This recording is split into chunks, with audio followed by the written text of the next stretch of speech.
Studio green KE Gnanavel ராஜாவின் பிரம்மாண்ட தயாரிப்பில் சூர்யா அசத்தும் கங்குவா வெற்றி நடை போடுகிறது. Gemini electronics sales and service Trichy மற்றும் தஞ்சாவூர். இப்போது புதிய அறிமுகம் ஆச்சி ஹோட்டல் சாம்பார் 50 கிராம் ரூபாய் 20 மட்டுமே. இப்போ வள்ளல் பெருமானுக்கு 3 வகையான தேகங்கள் இருந்தால் சொல்லுங்கள். அதுக்கான ப்ரூஃப் பாடல் ஏதாவது இருக்கு?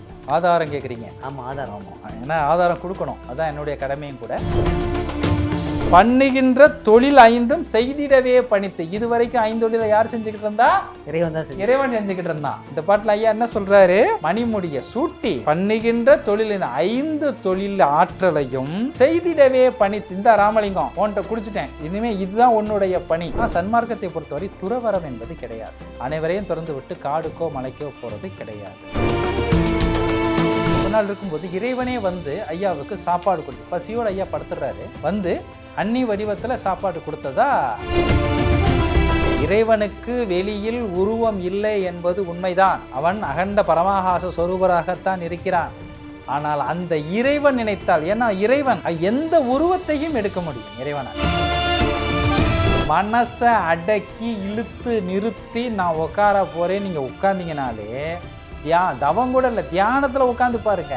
முதல்ல என்ன வரும்னா தூக்கம் தான் வரும். மேலோட்டமாக ஒரு பொருள் பார்த்தா அது எல்லாமே வெளியில நடந்த மாதிரியே தான் இருக்கும். ஆனா அதற்கு இன்னொரு பொருளும் இருக்கிறது. IBC மையன்பர்களுக்கு வணக்கம். அருட்பெருஞ்சோதின்ற சீரியஸ் வழியாக சன்மார்க்கத்தோட தத்துவங்கள்லாம் வந்து டீகோட் பண்ணி நம்ம ஒவ்வொரு வாரமும் தெரிஞ்சிட்ருக்கோம். சன்மார்க்கத்தில் ஆழங்கால் பட்ட காஞ்சிபுரம் செந்தில்குமார் ஐயாவை இன்றைக்கும் மீட் பண்ண போகிறோம். வணக்கங்க. வணக்கம். இப்போ வள்ளல் பெருமானுக்கு 3 வகையான தேகங்கள் இருந்ததா சொன்னீங்க. அதுக்கான ப்ரூஃப் பாடல் ஏதாவது இருக்குங்களா? ஆதாரம் கேட்குறீங்க? ஆமாம், ஆதாரம். ஏன்னா ஆதாரம் கொடுக்கணும், அதான் என்னுடைய கடமையும் கூட. ஐயா 3 வடிவங்களை சொன்னாங்க. சுத்த தேகம், பிரணவ தேகம், ஞான தேகம். இதை பற்றி சொல்லும்பொழுது நிறைய பேர் வந்து அது அவங்களுக்கு புரியவே இல்லை. ஏன்னா இதை பற்றி அதிகமாக சொல்லுவது வள்ளல் பெருமானார் தான். அதையும் இதே அருள் விளக்க மாலையிலேயே ஐயா எடுத்துகிட்டு வந்து கொடுக்குறார். 3 வடிவமும் எப்படி அப்படிங்கிறத கொடுக்குறார். மண்ணுகின்ற பொன் வடிவம் சுத்த தேகம். ஏன்னா சுத்த தேகம் என்பது பேரொளி. பேரொளிங்கிறது வெண்மையாக இருக்கும், வெள்ளையாக இருக்கும் அப்படின்னு ஐயா ஏற்கனவே சொல்லியிருக்கிறாங்க. மண்ணுகின்ற பொன் வடிவம் ஒன்று. மந்திரமாம் வடிவம், இது பிரணவ தேகம். பிரணவம் என்று சொன்னால் மந்திரம் என்று பொருள். மந்திரமாம் வடிவம் பிரணவ தேகம். வான் வடிவம் ஞான தேகம். நான் ஏற்கனவே சொல்லியிருக்கிறேன், இறைவன் வந்து எப்படிப்பட்டவனா வானமாக இருக்கிறான், தன்னை வெளிக்காட்டி கொள்ளாமல் இருக்கிறான். வானம் வெளி எல்லாம் ஒரே பொருள் தான். அதை இங்கே சொல்றார். வான் வடிவம் ஞான தேகம். ஞான தேகத்துடைய தன்மை என்னன்னு சொல்லியிருக்கேன்னா தோன்றியும் தோன்றாமலும் இருக்கும். இதுதான் ஞான தேகத்துடைய தன்மை. ஐயா சொல்றாங்க, மண்ணுகின்ற பொன் வடிவம் சுத்த தேகம் பேரொளி, மந்திரமாம் வடிவம் பிரணவ தேகம், அதுக்கடுத்து வான் வடிவம் ஞான தேகம் உள்ளொளி. சரிங்களா? கொடுத்து எனக்கு மணிமுடியும் சூட்டி. 3 தேகத்தையும் இறைவன் ஐயாவுக்கு கொடுக்குறான்.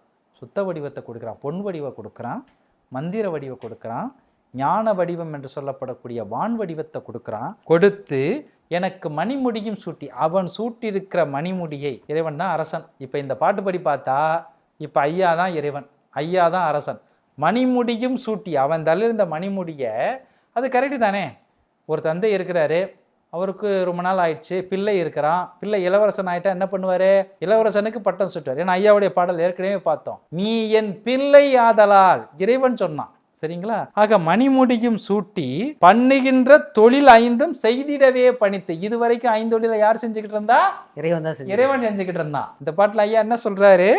மணிமுடிய சூட்டி பண்ணுகின்ற தொழில் 5 தொழில் ஆற்றலையும் செய்திடவே பணித்து. இந்த ராமலிங்கம் உன்கிட்ட குடிச்சிட்டேன், இனிமே இதுதான் உன்னுடைய பணி. செய்திடவே பணித்து பண்புற என் அகம் புறமும் விளங்குகின்ற பதியை. எனக்கு உள்ளேயும் நீ தான் இருக்கிற, வெளியையும் நீ தான் இருக்கிற அப்படின்னா. அப்போ 3 வடிவத்தை இறைவன் கொடுத்தான். அவன் தலையில் சூடி இருந்த மணிமுடியை ஐயாவோட தலையில் சூட்டினான். அவன் வைத்திருந்த 5 தொழில் ஆற்றலையும் ஐயா கிட்ட கொடுத்துட்டு இறைவன் என்ன பண்ணிட்டான்? இப்போ ஓய்வு எடுத்துட்டு இருக்கிறான். அப்படிதான் சொல்லணும். சொல்றாரு, உண்ணுகின்றதோறும் என் உள்ளமெல்லாம் இனித்தே ஊறுகின்ற தெல்லமுதே. உண்ணுகின்றதோறும்னா நினைக்கின்றதோறும், நான் நினைக்கும் போதெல்லாம். ஏன்னா இவ்வளோ ஆற்றலை இறைவன் கொடுத்தான்னா அப்புறம் ஐயா நினைக்காம என்ன பண்ணுவார்? ஏன் நம்முடைய உணர்வுகள்ங்கிறது நம்முடைய பொருளியல் சார்ந்த உணர்வுகளாகவே இருக்குது. நீங்கள் ஐயாவுடைய பாடல்கள் எந்த பாடல்களை எடுத்தீங்கன்னாலும் சரி பொருளியல் சார்ந்தே வராதுங்க. ஐயா ஆனால் சொல்கிறாங்க நீங்கள் அந்த உலகத்தில் இருங்க. ஏன்னா சன்மார்க்கத்தை பொறுத்தவரை துறவரம் என்பது கிடையாது. அனைவரையும் திறந்து விட்டு காடுக்கோ மலைக்கோ போகிறது கிடையாது. உங்களுக்கு என்னவோ, ஏன்னா அதனால தான் ஜீவகாருண்யத்தை சொல்லும்போது உன்னுடைய சம்பாத்தியத்தில் எவ்வளவு தூரம் சிக்கனம் செய்ய முடியுமோ அவ்வளோ தூரம் சிக்கனமாக செலவு பண்ணிவிட்டு அதை வச்சு தர்மம் பண்ணுங்கன்னு ஐயா சொல்கிறாங்க. இப்போ இங்கேருந்து நம்முடைய உணர்வுகளை மாற்றணும். திரும்ப திரும்ப ஐயா சொல்ல வர்றதெல்லாம் நீங்கள் எதை நினைத்து கொண்டிருக்கிறீர்களோ அதுவாகத்தான் நீங்கள் மாறுகிறீர்கள். நீங்கள் எப்பொழுதும் கோபமாகவே இருந்தீங்கன்னா உங்களை சொல்லும்போது என்ன சொல்லுவாங்க, அவராப்பா அவர் முன்கோவிப்பா பேரையே விட்டுடுவான். ஏன்னா ஒரு விஷயம் சொல்லி முடிக்கிறதுக்கு முன்னாடி கோபம் வந்துடும். இன்னொருத்தர் ஒரு இடத்துல பொண்ணு பார்க்க போகிறோம், மாப்பிள்ளை எப்படிங்க, மாப்பிள்ளை தங்கமானவருங்க, அவர் என்ன தங்கத்திலே செஞ்சுருக்கிறாங்க, இல்லை அவருடைய குணங்கள். மனிதனுக்கு அடிப்படையாக இருக்க வேண்டியது குணங்கள் தான். இந்த குணங்கள் மாறலைன்னு வச்சுக்கோங்களேன், நீங்கள் சன்மார்க்கம்னு இல்லைங்க, எந்த ஒரு ஞான மார்க்கத்திலும் நீங்கள் பயணம் பெருசாக செஞ்சிடவும் முடியாது. அதனால் பலனும் ஒன்றும் பெருசாக செஞ்சிடும். வெளியில் நான் ஒரு கோவில் கட்டலாம், மடம் கட்டலாம், ஆசிரமம் கட்டலாம், ஏன் சன்மார்க்க சபை கூட நான் கட்டலாம். உள்ள எந்த முன்னேற்றம் உள்ள நான் மாறணும், நான் என்னுடைய உணர்வுகள் மாறி இருக்கணும். இல்லைன்னா இதெல்லாம் சும்மா தண்ணியில் எழுதின எழுத்தாக மாறிவிடும். அதனால தான் ஐயா திரும்ப திரும்ப ஏன் அந்த பாடல் ஞானசிரிய பாட்டு எடுத்தோன்னு நினைந்துன்னு ஐயா ஆரம்பிச்சாருன்னா, நீ நினைக்காம எதுவும் சாத்தியமில்லை. இறைவன் ஒன்றும் உங்களுக்கு தூக்கிட்டு அப்படியே கொடுத்து வாய்ப்பான்னு எங்கேயும் கூட்டிகிட்டு போக போகிறது கிடையாது. அது மாதிரி எந்த இறைவனும் வெளியே கிடையாது. ஏன்னா வெளியில் எந்த இறைவனுக்கு வடிவம் கிடையாதுங்கிறார் ஐயா. சரிங்களா? அவன் நினைத்தால் அவன் வடிவம் எடுப்பான், அது வேற விஷயம். அதனால ஐயா சொல்ல வர்றது இப்படி தான் நமக்கு சொல்லும். ஐயா, இது வரைக்கும் வள்ளல் பெருமான் கூட இறைவன் பேசினது அவங்களுக்குள்ளே இருக்கிற ஒரு உணர்வு பரிமாற்றத்தினுடைய வார்த்தைகளாக இருந்தது. அவர் பாடல்களை குறிப்பிட்றாரு, நம்ம தெரிஞ்சுக்கிறோம். அவர் பசியோடு இருந்தபோது இறைவன் உணவு ஊட்டி விட்டாருன்னு சொன்னாங்களே, அது எந்த உருவத்தை வந்தார், அது எப்படி நடந்தது? அது உண்மைதான். அது நம்ம சாதாரண பொருள் உணவு தான். அருள் உணவும் ஐயா கேட்குறாரு, அதை இறைவன் கொடுக்குறான். அது வேற ஒரு பாடலில் வருது. இது என்னென்னா, ஐயா ஒரு நாள் திருவொற்றியூர் சென்னையில் இருக்கும் பொழுது திருவொற்றியூருக்கு எப்போவும் ஐயா போயிட்டு வர்றது வழக்கம். திருவொற்றியூருக்கு போய் இங்கே தியாகேஸ்வரர் சன்னதியில் வழிபாடு செஞ்சுட்டு இரவுகளில் பெரும்பாலும் திரும்பி ஐயா வருவாங்க. ரொம்ப மணி நேரம் ஆயிடுச்சுன்னா வாசல் கதவை அண்ணி சாத்திடுவாங்க. ஆனால் குழந்தை ராமலிங்கம் ஐயா கதவை தட்டுனார்னா திறப்பாங்க. சில நாட்கள் ஐயா என்ன பண்ணுவார்னா, அவங்க திண்ணையிலே அப்படியே படுத்து தூங்கிடுவார். ரொம்ப லேட் ஆகிடுச்சுன்னா எழுப்ப வேண்டாம், இவ்வளோ 4-5 பேர் தூங்கிட்டு இருப்பாங்க அப்படின்னு சொல்லிட்டு தொந்தரவு கூடக்கூடாது. ஆமாம், ஐயா இருப்பாங்க. அது மாதிரி ஒரு நாள் இருக்கும்போது இறைவனே ஐயாவுக்கு சாப்பாடு கொடுத்து, பசியோடு ஐயா படுத்துடுறாரு, அன்னி வடிவத்தில் சாப்பாடு கொடுத்ததா நம்ம வரலாறுல இருக்குது. இந்த பாடலில் அன்னி வடிவம் அப்படின்னு சொல்லலைனாலும் கூட அது ஐயா அந்த பாடல்களை கொண்டு வர்றார் அருள் விளக்க மாலையில். ஏன்னா இது எல்லாமே அந்த ஐயாவுடைய அனுபவ பாடல்கள் தான். இதெல்லாம் அவருடைய வாழ்க்கையை கலந்தே தான் வரும். அதில் என்ன சொல்கிறாருன்னா, தெற்றியிலே நான் பசித்து படுத்து இளைத்த தருணம் திரு அமுதோர் திருக்கரத்தே திகழ்வல்லத்தெடுத்தே ஒற்றியிற் போய் பசித்தனையோ என்றனையங்க எழுப்பி உவந்து கொடுத்து அருளிய என் உயிர்க்கினிதாம் தாயே அப்படிங்கிறார். ஐயா போயிட்டு வர்றாரு, இதே போல் பசியோட தெற்றியிலே நான் பசித்து படுத்திழைத்த தருணம். பசியோடு இருந்தால் யாருக்காக இருந்தாலும் ஒரு இழைப்பு வரும் இல்லையா, அதை ஐயா சொல்கிறார். நான் பசியோட படுத்துட்டேன், அவன் கதவை தட்டுறதுக்கு மனசு இல்லை, ரொம்ப காலதாமதம் ஆயிடுச்சு. படுத்து இழைத்த தருணம் திரு அமுதோ, நம்ம சாதாரணமாக கொடுத்தோம்னா சாதாரண அமுது, இறைவனை எடுத்துகிட்டு வர்றான் இல்லையா, அதனால் அதை திரு அமுதுங்கிறார். திரு அமுது ஓர் திருக்கரத்தையே எடுத்து, அவன் வெறும் கரம்னு சொல்ல முடியாது இல்லையா, திருக்கரத்தில் எடுத்துகிட்டு வர்றான் இறைவன். திருக்கரத்தே திகழ்வல்லத்தெடுத்தே எடுத்துகிட்டு வர்றான். எடுத்துகிட்டு ஒற்றியூர் போய் பசித்தனையோ, ஒற்றியூருக்கு போயிட்டு பசியோட படுத்திருக்கிறியாப்பா ராமலிங்கம், எந்திரி நான் வந்திருக்கிறேன் பாரு என்றனை எழுப்பி, பசியோட தூங்குறார் ஐயா, எழுப்பி ஏன் பசியோட படுக்கிற, எந்திரி எழுப்பி உவந்து கொடுத்தருளியே என் உயிர்க்கினிதாம் தாயே. ஐயாவுக்கும் இறைவனுக்கும் எப்படி இருக்கும் பாருங்க. இப்போது வெளியில் இறைவனுக்கு உருவம் இல்லைன்னு நான் சொல்லிட்டேன், வெளியில் இறைவன் வெளியாக தான் இருக்கிறான். அப்போ எப்படி சாப்பாடு கொடுத்தான்? அப்போ ஒரு உருவம் தாங்கி தானே வந்திருக்கணும். இறைவனுக்கு வெளியில் உருவம் இல்லை என்பது உண்மைதான். அவன் அகண்ட பரமாகாச சொரூபராகத்தான் இருக்கிறான். ஆனால் அந்த இறைவன் நினைத்தால், ஏன்னா இறைவன் எந்த உருவத்தையும் எடுக்க முடியும் இறைவனால் இல்லையா, அதனால் ஒரு அன்னி வடிவத்தில் அம்மா வடிவத்தில் எழுப்பி என்னப்பா பசியோடு படுத்துட்டு இருக்கிற, ஏன்னா அது யாரோட பிள்ளை, இறைவனோட பிள்ளையே, இறைவனுடைய பிள்ளை. அவர் பிள்ளை பசியோடு படுத்திருந்தா சாப்பாடு அவர் தானே கொடுக்கணும். ஆனால் சாப்பாடு பெரும்பாலும் யார் கொடுப்பாங்க, அம்மா தான் கொடுப்பாங்க. அதனால இந்த இடத்துல என்ன போட்டார்னா தாயேன்னு கொண்டு போட்டுட்டார். பெரும்பாலான பாடல்கள் ஐயா வந்து தந்தையேன்னு தான் இறைவனை எடுத்துக்கிட்டே போவாங்க. 1000 தாயார்கள் இருந்தாலும் ஒரு தந்தை உனக்கு ஈடாகுமான்னு கேட்பார் ஐயா. 1000 தாயாரை விட நீ எனக்கு மேலானவன், அவங்க அன்பை விட அதிகமாக அன்பு காட்டக்கூடிய தந்தை அப்படி சொல்லுவார். ஏன்னா நல்லா புரிஞ்சுக்குங்க, தந்தைனா எப்பவும் இறைவனை குறிக்கும், தாயின்னா எப்பவும் எதை குறிக்கும்? அருள் சக்தியை குறிக்கும். அருள் சக்தியை விட இறைவன் பெரியவன் தானே. அதனால தான் ஐயா அப்படி சொல்லுவார். 1000 தாயார்கள் இருந்தாலும் உன் தந்தை நீ ஒருவனுக்கு ஈடாகுமாம் பாரு. பற்றிய என் பற்றனைத்தும் தன்னடி பற்றாக, இவருடைய பற்று எல்லாமே இறைவன் தன்னுடைய அடிப்பற்றாக ஏற்று பரிந்தருளி என ஈன்ற பண்புடைய என் தாயே அப்படிங்கிறார். இப்போ இறைவன் தாயாக இருக்கிறான், அவனுடைய பிள்ளை ஐயா பசியோடு இருக்கிறாரு. அதனால் வந்து எழுப்பி ஐயா சாப்பாடு, இறைவன் வந்து ஐயாவுக்கு சாப்பாடு கொடுத்துருக்குறான். அது ஐயாவே பாடலில் பதிவும் பண்ணியிருக்கிறார். இன்னொரு தருணத்தில் வந்து அவர் திண்ணையில் படுத்திருந்தது பிறண்டு கீழே விட போனப்போ இறைவன் தூக்கி பிடிச்சதா ஒரு கருத்து சொல்கிறாங்க. அது உண்மைதாங்களா? ஆமாம், அதாவது அந்த பாடலுக்கு மேம்போக்கான ஒரு பொருள், மேம்போக்கான சொல்ல வேணாம், மேலோட்டமாக ஒரு பொருள் பார்த்தா அது எல்லாமே வெளியில் நடந்த மாதிரியே தான் இருக்கும். ஆனால் அதற்கு இன்னொரு பொருளும் இருக்கிறது. அது பாடல் தான், அதே பாடல் தான். ஓங்கிய ஓர் துணையின்றி பாதி இரவதிலே உயர்ந்த ஒட்டு திண்ணையிலே படுத்த கடை சிறியேன் தூங்கி மிக புரண்டு விழ தரையில் விழாது எனையே தூக்கி எடுத்து அணைத்து கீழ் கிடத்திய மெய்த்துணையே அப்படின்னு ஐயா பாடல் பாடுறாங்க.